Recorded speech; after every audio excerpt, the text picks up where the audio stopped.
Hello, my name is Yo252Yo. I am the creator of Friends Demons 1, and I'm going to present you a small demonstration, like a side story of the game that I made specifically for this purpose. So it's not the story of the game, but it does have the same engine and mechanics.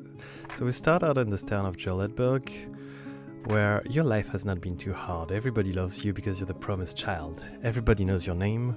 It's hope for the future. Your name is going to be Ren. So today is an important day. You're going to vanquish the forces of evil by going into the church and facing your trial. You talk to the priest and have him explain the ritual. Now starts the narrative battle system, in which you're gonna talk to the priest, inquire about what you're supposed to do, and find out that he expects you to kill yourself. I'm going a bit fast here because our time is limited today, but you can take your time to read it at home.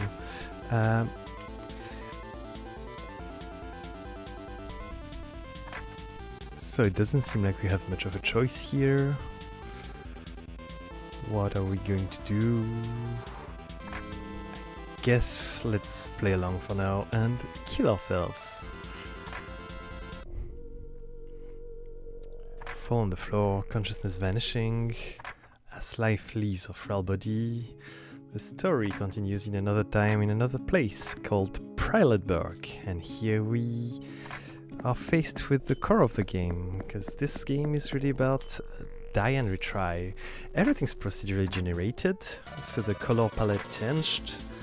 A lot of things change, some things stay the same. Why? What is the difference between them? That is one of the core questions and themes of this demo and the main game. It's all about the relationship between player and the game. Here we're kind of stuck in a time loop-ish, a common trope in video games and especially in visual novels. Though there is a fair amount of variation between the different loops. The bottom line is we seem to be faced with a fate that we cannot escape no matter what we try. We tried killing the priest, we tried confronting him, we tried everything. Let's volunteer now. Let's get this over with. But yeah, no path seems to bring us out of this misery. So here we're going to have to think outside the box. Let's go explore a little bit. In this game everything is interactable, so the NPCs, for instance, every conversation is a battle, something with which introverts will relate. The main game is also like this, very horizontal. A lot of things can be explored, but nothing is necessarily explored. You can fight, have conversations with objects, and a lot of humor examining the impulses of players to break things, the hidden assumptions in video game and game design. Yeah, I was talking about the main game, so you can skip a lot of things or dive deep into a lot of optional content depending on your playstyle. Can probably get around 30 hours if you wanna do the whole thing, everything that's there. For now, let's go buy a spell here.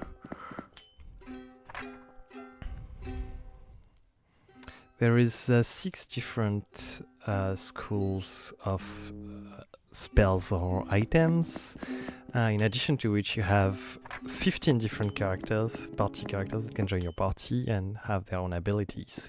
So this is the world map where you can have these random encounters that you still choose, because I hear a lot of people hate random encounters. Every monster has their own little personality. This guy just killed me. I failed to dodge the attack. Fortunately, Death is a first-class citizen in this game, so he can retry easily.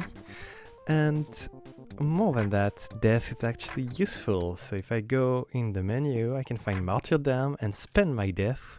So here I have 42 points because it's a demo, it's artificially boosted. But through Death, I progress. And let's go to the Holy Mountain. The Holy Mountain where the goddess resides. But I cannot go there. Will I break the rule? Of course I will break the rules. That's what we do as players. We break the rules, don't we? Though, is it really breaking the rule? I mean, the question is here. Anyway, I'm rambling and my character's already up the mountain faced with a boss battle. Using his thunder ability to kill the boss, so each school has a little mini game to spice up the narrative battles. So there's a mini game for attack and a mini game for dodge. This time we dodge it. I'm pretty happy with the way the sprites looks. I'm really bad at graphics, as you can tell. I think I've found a decent minimalist style that has a personality. But I do know that's one of the weak points of this game. Every battle you explore what's the threads of possibility space in a way. That's how you get XP, by trying out new things. This is a Wraith. I only have one spell in this very, very short demo. Let's use it again. And let's finally skip over everything and go straight for the top of the mountain. It's a cavern. What is there? An altar, a bit different from the ones I've seen in town. You can touch the glass, and the glass hums. The glass becomes imbued with a light, and I can see a child in front of a background. When I interact with it, execution is progress, abort, fail, retry. The oldest people among us probably remember this. Yes, this is a terminal. I can display a console and have access to the game engine itself. So this is the actual game engine in JavaScript. The game is running in there. It was very important to me. When you type help, you get the documentation from GitHub with a lot of special thaumaturgy comments that remind you maybe of cheat codes in another time. You can get all abilities at once, give yourself money, but you can also do fun stuff. I mean, what can you do if you can literally manipulate the source code of your reality? That's what this character can do now. Glitch if you're into that glitch aesthetics, but remove the camera lock, remove the fog of war, and I'm gonna toggle teleport. So let's see what happens if I teleport. Now when I click, I teleport. And so yeah, basically having access to the source code gives this little character all kind of godly powers.